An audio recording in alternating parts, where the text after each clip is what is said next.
We are on in-class practice, page 1B, the back side. We are on strip number 1-10. In the strip, we see teeny tiny little P wave. It does start by going up a little bit. See, it goes up just a hair, and then it goes down just a hair. That is the P wave. In this V1 lead, this is where the electrode is placed on the right side of the body, right near the sternum. It's really sitting above the right atrium, and it's having difficulty seeing what the atria are doing from that position. Sort of imagine like you're standing on the street sidewalk and a car goes by and you're not really at a good angle to pick up visualizing the license plate. It's kind of like what is happening here. The heart atrial impulse is not real big as far as voltage goes, and in this particular lead sitting over by the right atria, it's really having tough time kind of seeing this P wave. So that's why it's so little. And also why it's biphasic. Okay, but this is a P, and so we start our measurement here, and we're going to take it to where the QRS begins, which is right here.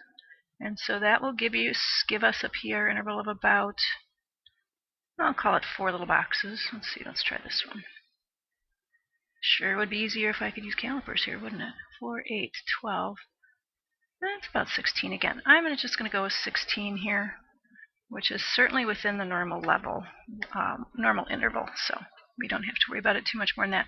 The QRS complex is all inverted. This is called a QS wave. There is no R wave present.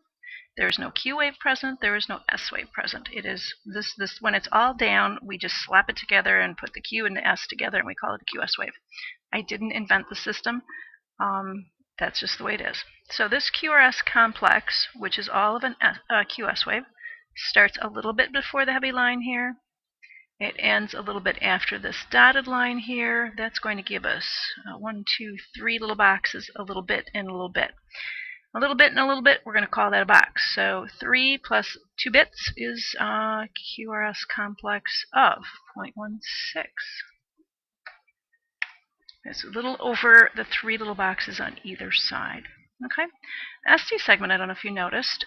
Here's your PR segment in here, roughly, right here, just a hair above the line. And you look at the ST segment, it's a good millimeter above, so that's not normal either. So we would note that on our analysis, and then the T wave is normal. It's going up.